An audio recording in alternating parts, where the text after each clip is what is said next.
Eu queria pegar um trecho da Parashá dessa semana. Essa Parashá tem muitas e muitas mitzvot e tem muitas coisas interessantes, bonitas. Ontem à noite estava estudando.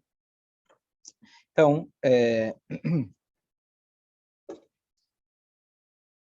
uma das primeiras mitzvot que aparece na semana é aquela mitzvah de leket e peah. Leket é quando a pessoa ela está colhendo o seu trigo, ele está juntando para levar tudo para um canto, levar para casa, etc. E aí, no caminho, ele deixa cair ou ele deixa cair duas espigas de trigo. Então, duas, ele tem que deixar para o pobre. Se caiu 3 de uma vez, você pode voltar e pegar. Isso é uma maneira da gente dar para os pobres. A outra maneira é deixar o canto do campo para os pobres. Isso se chama peah. E a Torá fala para a gente, olha, quando você for cortar o seu campo, deixa o canto, e também você não pode exterminar o campo todo, tem que deixar um canto para os pobres, e você também não pode voltar e colher aquilo que caiu, que é a mitzvah do Deca. Depois a Torá fala, logo em seguida, a Torá fala, olha, Sadecha, o teu campo, você não pode plantar duas espécies juntas. Então, por exemplo, o exemplo mais clássico é o exemplo de trigo ao lado ou muito próximo de uva. Isso se chama kilaim. Fazer um enxerto é proibido para um Yehudi fazer. Eu posso comer kiwi, porque já veio pronto. A proibição é eu fazer essa mistura. Eu posso usufruir de uma mula, por exemplo, mas eu não posso eu fazer essa mistura. Tem duas mitzvot separadas. Eu trouxe as duas juntas, mas a mitzvah de você não, a proibição de você juntar duas espécies de animais e duas espécies de sementes, etc. E a pergunta interessante é, o que vem primeiro? A plantação ou a colheita? O que vem primeiro? Primeiro eu planto, depois você colhe. Então a pergunta, por que a Torá primeiro fala quando você for colher, você deixa a parte para o pobre.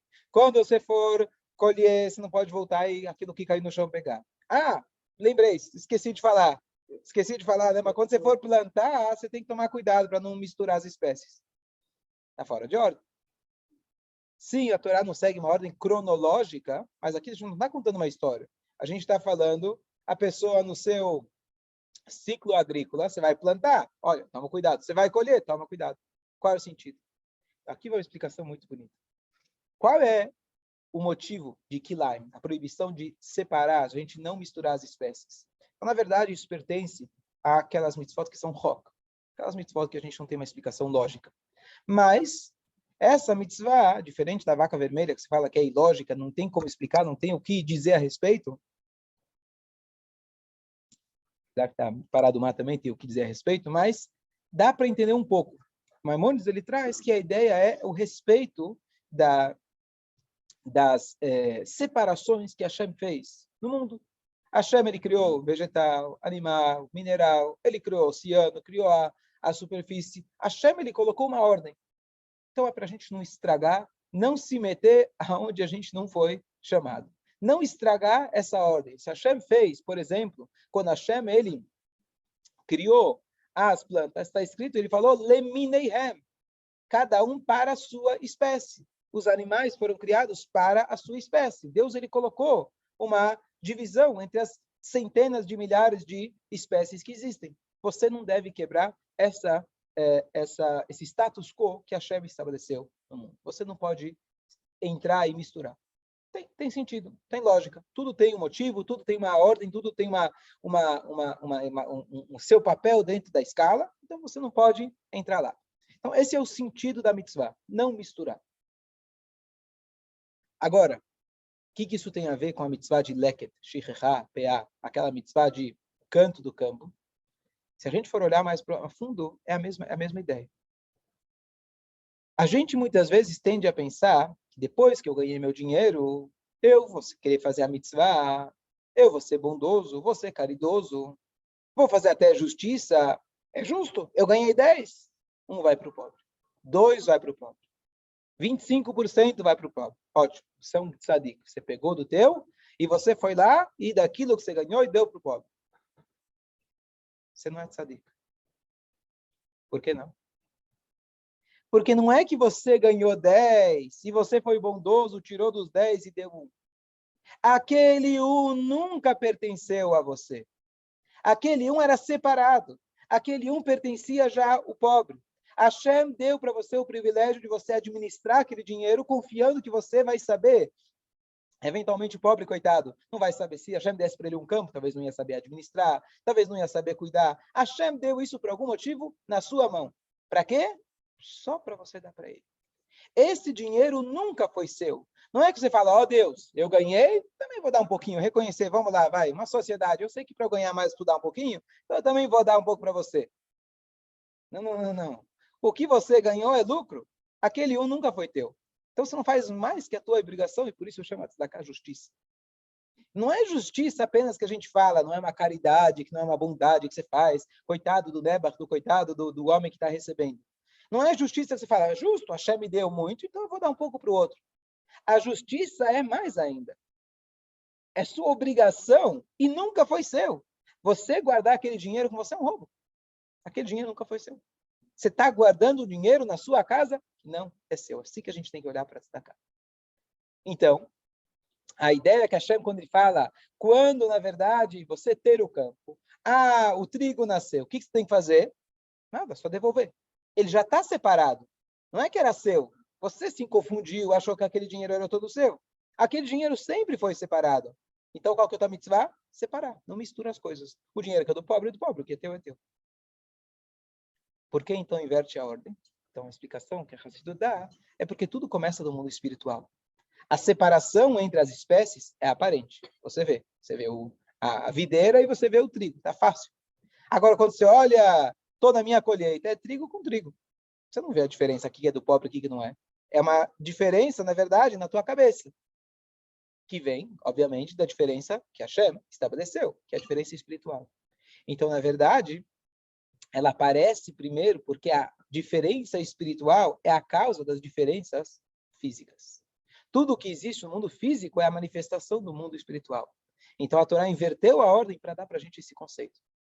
Não é tão fácil da gente enxergar isso, eu precisava de uma sihá que o Rebbe foi lá e trouxe isso para a gente, mas de como a gente enxergar, tal como a videira e o trigo, eles não se misturam, você não pode misturar, o dinheiro que é do pobre, ele nunca foi seu. Por isso a Torá coloca em primeiro lugar. Profundo. Mas é interessante, como a gente olhar para tzedakah. E assim você vai dar tzedakah com muito mais... É um pensamento diferente. A gente tende a pensar, bom, eu sou rico, você é o pobre. Eu sou bom, você é o meu corban, você é o meu sacrifício, você é o objeto de minha bondade. A gente falou ontem à noite, né? Você quer consolar alguém. Então, você precisa de alguém para ser consolado. Eu sou bom e eu preciso de alguém para...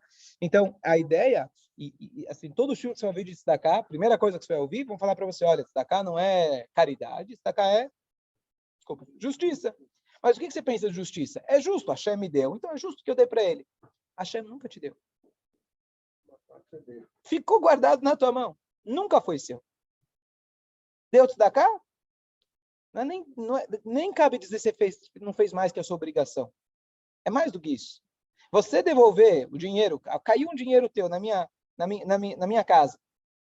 Eu não vou dizer que você não fez mais que a obrigação. Se você não fizesse isso, seria um roubo. Não fez mais que a obrigação. Você devolveu simplesmente, não é nem isso, não fez mais que a obrigação. É óbvio que você vai ter que devolver. É mais do que isso. Então esse é um ponto bonito na Parashá. Bom dia. Próximo. A tua pergunta é muito importante, de que hoje, justamente, por a gente não ter uma vida agrícola, mesmo quem tem campo, ele não tem o pobre indo lá. Ele vai pegar aquilo, ele vai pegar do lucro dele, ele vai dar para... Tudo bem, quem tem campo em Israel, etc., aí muda um pouco, mas também não é... Não, mas mesmo assim não deixa o pobre não vai lá buscar literalmente. Hoje isso é feito, de maneira, digamos assim, ritualística, para poder fazer a mitzvah, mas a mitzvah hoje se aplica de maneira monetária. E aí eu dei o shur há pouco tempo atrás de como a gente aplica isso na prática, porque a mitzvah da Torá original se trata sobre o campo. Inclusive o macer, o dízimo às vezes é para o Levi, às vezes é para o pobre, etc. Então, por isso existe uma discussão, eu vou chamar essa discussão de teórica, de qual nível de obrigatoriedade que a gente tem de tirar macer dos lucros monetários. Porque o macer descrito na Torá é um macer agrícola. Na prática, sem dúvida nenhuma, que você tem que dividir, você tem que dar o teu macer. Mas existe uma dúvida até que ponto vai essa obrigatoriedade. Se é uma obrigatoriedade bíblica, ou dos sábios, ou até uma opinião que diz que é um costume. Porque a Torá fala sobre o campo. Então, sobre os lucros, será que eu tenho que dar macer? Então, sem dúvida nenhuma, você deve dar macer. Sem dúvida nenhuma, tem opiniões que falam que é uma obrigação bíblica. Mas existe uma diferença, como a gente comentou outro dia, como que eu posso aplicar o dinheiro do macer? Qual vai ser o destino dele? Será que tem determinadas coisas que eu posso usar o dinheiro do macer? Por exemplo, para fazer um hidur mitzvah. A mitzvah, o tefilim, eu não posso comprar com o dinheiro do macer. Mas será que eu posso, para comprar um tefilim um pouco melhor, eu posso usar esse dinheiro ou tem que ser unicamente para pobres? Não, não tem que ser unicamente para pobres. Pode ser, inclusive, uma das maneiras mais dignas de dar o macer é dar para estudiosos de Torá. Professores, rabinos, faz parte, está escrito. É uma das melhores maneiras. Então, não necessariamente ele é pobre, certo? Mas é um macer. Então, por isso, por essa transferência do que está na Torá e do que da aplicação prática hoje, então tem algumas nuances, algumas diferenças práticas. Não para isentar alguém de falar, não, então não preciso, já que não tem um campo, então não preciso cuidar dos pobres. Não, nada disso. A mitzvah a gente tem de destacar, independente, etc. E também Kilaim, nós temos essa obrigação de Kilaim. Se você tiver um campo, você vai ter essa preocupação de não fazer enxertos e ainda determinadas espécies tem que estudar bem as halachot para saber, para não aproximar. Porque quando eu falei, mais clássico seria você não plantar um campo de trigo ao lado, literalmente, de um campo de uma videira, de um vinhedo. Sim, mas de novo, se você não é aquele que está fazendo, você não é o dono, hoje a gente compra, a maioria das pessoas não conhece, conheço poucas pessoas que realmente se ocupam com plantação. E plantação no Brasil estou falando, cana-de-açúcar, soja, café, então, e ainda interessante, que o Jaime estava comentando, né, que ele usa o mesmo lugar onde ele plantou a soja e depois o café, você precisa fazer a troca durante o ano, você vai reaproveitando o mesmo lugar. Então, acaba não acontecendo.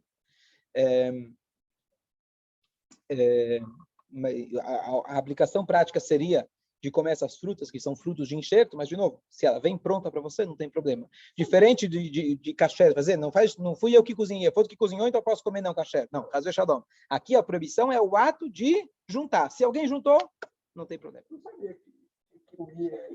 Kiwi é a mistura de duas. Eu não sou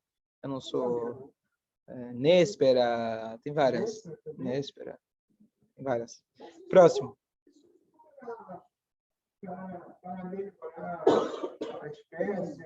Você não pode fazer essa mudança. Você não pode fazer essa... Não, você colocar duas espécies juntas, não. Talvez hoje você pode pegar a semente do kiwi e plantar novos kiwis. Você não pode ser o primeiro que vai juntar as duas espécies. Tá, claramente, você não pode fazer o cruzamento. Você tem que tomar esse cuidado. Você tem que tomar esse cuidado de não permitir que as espécies... Sim, mas é uma mitzvah da Torá. Inclusive a Torá, quer dizer, produzir a mula. A mula que é do fruto do cavalo com burro, não é? Cavalo com burro. Então você não pode causar essa mistura. Sim? Tá bom? Então o Yehudi tem que administrar isso. Aí pergunta sobre o transgênico, uma muito boa pergunta, é uma pergunta mais complexa, vamos deixar para outra vez, não sei dizer. Já me perguntaram, tiveram não teria problema, não por aí. A princípio não teria problema nenhum fazer um alimento transgênico da mesma espécie e sai mais saudável, né? Ou mais lucrativo, não sei se é mais saudável ou lucrativo, um dos dois. A não ser que pegue um gene de outra espécie para mostrar. Próxima mitzvah. Não coloque, essa aqui é fantástica, não coloque um obstáculo na frente do cego. Olha que curioso. A Torá fala para a gente, não amaldiçoe o surdo, que a gente explicou ontem, e não coloque um obstáculo na frente do cego. O que quer dizer amaldiçoar o surdo? Literalmente. O que significa colocar um obstáculo na frente do cego?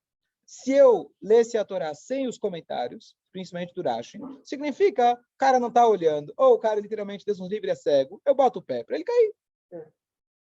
Então a pergunta é, não é isso, não é essa a explicação. O Rashi ele chega e fala o que significa o cego, então ele fala, olha, perante aquele que é cego naquele assunto, alguém que é leigo naquele assunto, não dê para ele uma ideia que não é boa para ele. Por exemplo, não diga para ele, venda o seu campo, compre um burro, que normalmente é melhor você ter propriedade do que um imóvel, do que um commodity, seria? Do que um commodity. E você, na verdade, dá uma volta, você está querendo dar uma volta, e você vai lá e acaba comprando o campo dele. Você não vai dizer, vende para mim o campo, porque não é bom negócio vender o campo. Você vai lá, vende teu campo. Agora o campo está à venda na imobiliária, vai lá você e compra. É justo, vi que estava em promoção, acabei comprando. Mas olha que interessante. O Rebbe, que ele analisa os Rashi, ele fez uma análise aqui muito interessante. Então, primeira pergunta, que isso muitos comentaristas fazem, por que não traduzir literal? Não coloque um sapo na frente do cego. Pronto, está simples. A mitzvah é muito simples. Por que você precisa falar que isso se trata... Você pode até dizer que trata também além do literal. Também. Mas por que você está falando que literalmente a Torá não está falando sobre colocar... Será que eu posso colocar o obstáculo na frente do cego, literalmente? Óbvio que não. Então, por que o Rashi tira do literal e fala no sentido mais abrangente? Segunda pergunta, por que então o Rashi ele fala, ele dá essa, ele dá o exemplo da pessoa que foi lá e comprou. Que diferença faz? Dá uma ideia que não é boa para a pessoa. E aqui tem uma explicação muito bonita que o Rebbe fala. Olha que interessante. Aqui eu me conectei bem. Porque nós, como rabinos, quando a gente bate no coração todo dia, Ya'at Nurah, eu dei maus conselhos, isso se refere a quem? A maioria das pessoas gostam de dar conselhos, mas não quer dizer que as pessoas vêm pedir conselhos. Eu, como rabino, eventualmente alguém vem, ou pelo menos diz que quer o conselho, né? Não sei se as pessoas querem realmente o conselho, mas só diz que quer um conselho. E às vezes, né, tem que bater no coração todo dia e falar, Ya'at Nurah, eu dei um mau conselho, pode acontecer. E olha que interessante. Aqui a proibição da Torá não é você colocar um obstáculo na frente do cego, literalmente. Porque já tem uma proibição em Parashat Mishpatim de você não cavar um buraco na rua. Se você cava um poço na rua, a Torá proíbe e ainda a Torá fala que você tem que pagar. Pagar é o mínimo, depois tem que se desculpar e etc.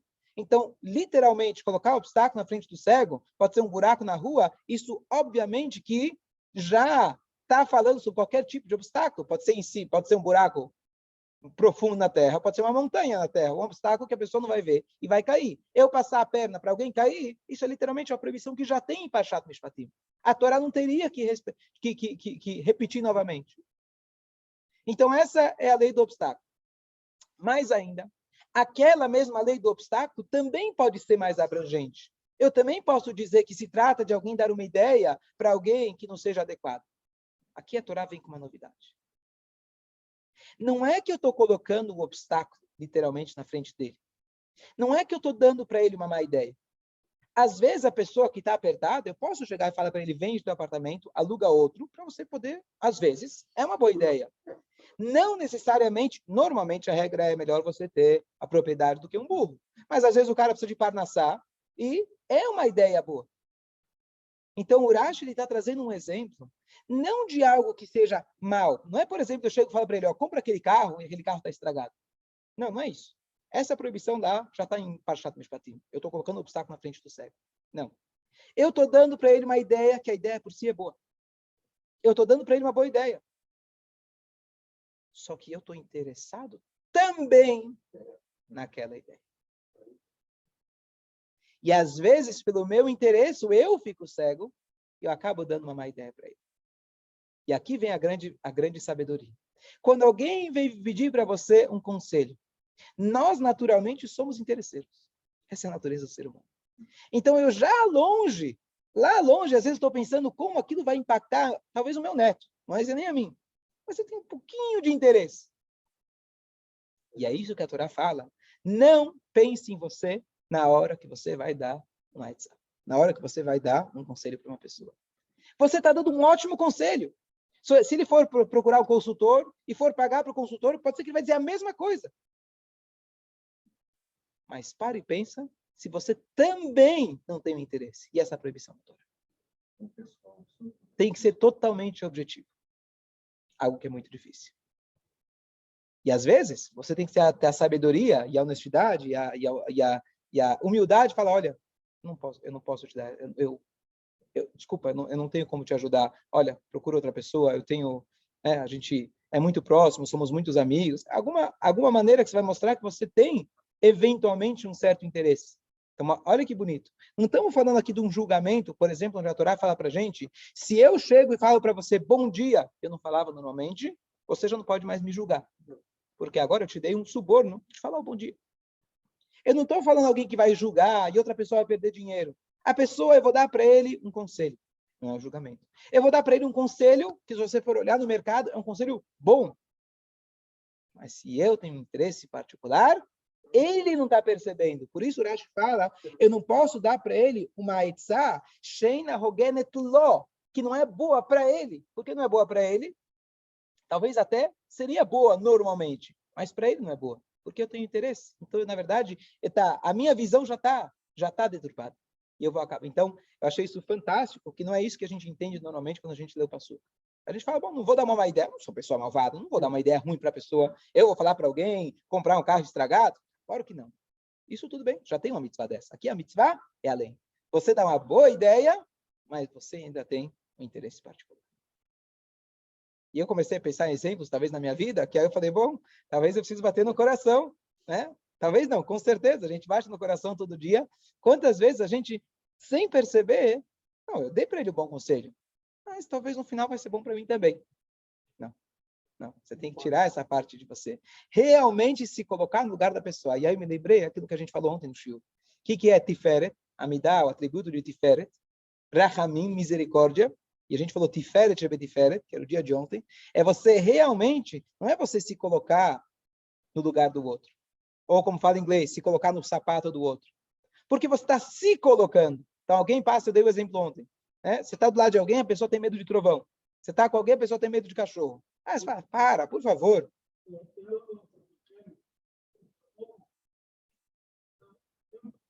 Não tem medo. Tá bom? Mas imagina que você está do lado de alguém que tem medo. Então você fala para a pessoa, se acalma, respira fundo, vai dar tudo certo, não vai acontecer nada. Não adianta. Porque você está pensando, se eu tivesse medo de cachorro, eu iria me convencer que não tem por que ter medo. Então, no fundo, você está se enxergando nele. Não, Tiferet significa você se enxergar como ele enxerga, com o medo que ele tem. Tentar sentir o que ele está sentindo, sem o teu julgamento. Então, é isso que a gente está falando, você conseguir se colocar no lugar dele com a tua sabedoria, tentar orientar ele da melhor maneira possível para ele, sem tentar tirar nenhum tipo de proveito daquilo. Isso é nobre, esse é o verdadeiro conselheiro. Exatamente. Tadino Haverá, perfeito. Não julgue o seu olha que interessante, está na nossa paraxá. Olha, é a próxima mitzvah. Olha a próxima mitzvah. Eu ia concluir se você ir embora, mas agora você vai ficar. Está escrito logo em seguida, Betzedek tishpot amitecha. Julgue o seu amigo com justiça. Óbvio, a Torá já fala tantos lugares tem que julgar com justiça. Diz Urashi, o que significa julgar com justiça? Nós sempre temos que dar, em português se falaria o benefício da dúvida, mas em hebraico se fala julgue seu amigo para o kaf. Kaf é a colher. Antigamente você tinha os dois pratos da balança, julga ele pelo prato do mérito. Julgar a pessoa sempre positivamente. E aí aqui o comentário pergunta, peraí, a pessoa pecou. Vamos ser honesta. Vamos parar de ser cego. Vamos ser honesta. A pessoa pecou. O que você quer? Coitado. O que significa isso? O que quer dizer julgar ele positivamente? Como você faz isso? É uma mágica? É o fechar os olhos? Era Lebi Sraco de Barditchev que falava, olha, hoje é Yom Kippur, sabia que não pode fumar? Sei. Sabia que é Yom Kippur? Sei. Hashem, olha como ele não mente. Bom, quantos têm a capacidade de ter esse... Né, Mas tudo bem, tira a parte que ele não mentiu. Ele pecou ou não pecou? O que você quer? Ele fumou, sabia que é Yom Kippur, sabia que não pode ligar o fogo. Ele vai lá e ligou. O que você quer? Vamos ser honestos. Então, olha que bonito como o Rebbe explica. Olha que fantástico. Isso só realmente é uma pessoa que tinha um amor ao próximo incrível, incondicional. que é capaz de falar uma coisa dessa. Olha como ele falou. O que significa julgar a pessoa para o lado positivo? Então, eu posso olhar o contexto onde ele está. Bonito. O Tânia fala isso pra gente. Eu não posso julgar alguém até que eu esteja no lugar dele. O que significa? Aquela pessoa não teve as condições que eu tive. Aquela pessoa, ele tem mais testes. Aquela pessoa passou por momentos difíceis. Então, quem sou eu para julgar ele? Tá bom, então não vou julgar ele. Mas aqui ele não está dizendo para eu não julgar ele. Aqui está falando para eu julgar ele positivamente. Ele pecou. Olha que interessante. Olha como o Rebbe falou. Se um Yehudi, ele tem um teste grande, significa que ele tem uma força espiritual muito grande. Hashem não dá para ninguém um teste que ele não consegue superar. Então, aquela história que me lembrou muito claro, quando chegou aquele Yehudi que estava noivo com uma não-judia, e o Rebbe falou, eu tenho inveja de você, e o cara quase caiu para trás, conhece a história? Não. Não? Tenho inveja de você? Como tem inveja de mim? Se Hashem ele dá para um Yehudi um desafio, quer dizer que ele tem as forças para vencer. Eu nunca tive um desafio desses. Quer dizer que você tem uma força fora do comum. Eu tenho inveja de você. O que significa se julgar uma outra pessoa que pecou? Vamos agora ser honesto. Vamos ser objetivo. A pessoa pecou. Não vem com história. Ele pecou. Foi advertido, ele sabia, ele fez de propósito. Não vem com história. Ele pecou. O que você quer que eu faça agora? Julgar positivamente? Não estou falando agora que você é o juiz do tribunal, que tem que eventualmente dar uma multa, dar um castigo, etc. Não é teu papel. Nós estamos sempre julgando as pessoas. Faz parte. Querendo ou não, a gente está julgando. O que significa isso? Olha que interessante. Aqui ele vai dar para a gente um olhar sem você mentir. Sem você tentar fechar o olho, meio olho. Ah, tudo bem, não mentiu que era Yom Kippur. Não, olha o que ele fala.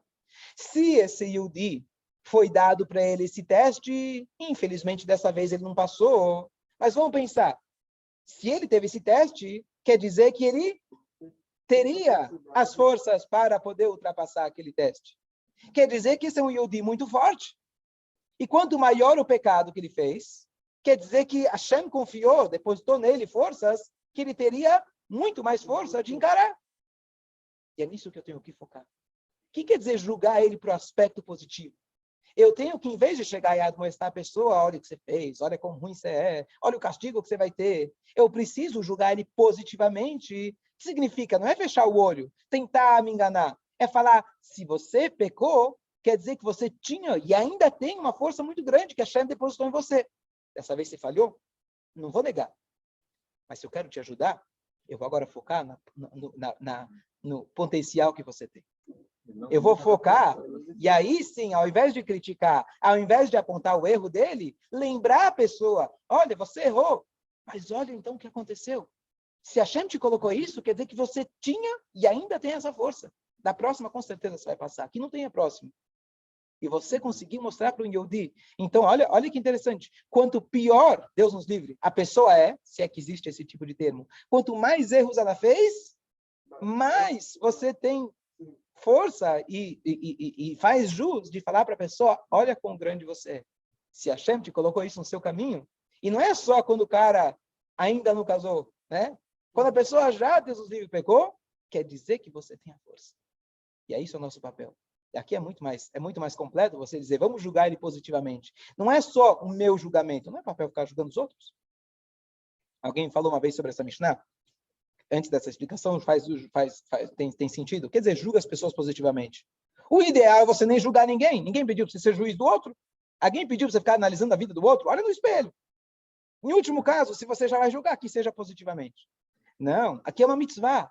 Vai e julgue positivamente. Você viu alguém errando? Vai lá e julga ele. Quer dizer, julgar ele? Julgar significa desperta nele, lembra ele o potencial espiritual que ele tem, que é muito mais forte que o aspecto negativo. Se ele errou, significa que ele tem muito mais força. Bom dia.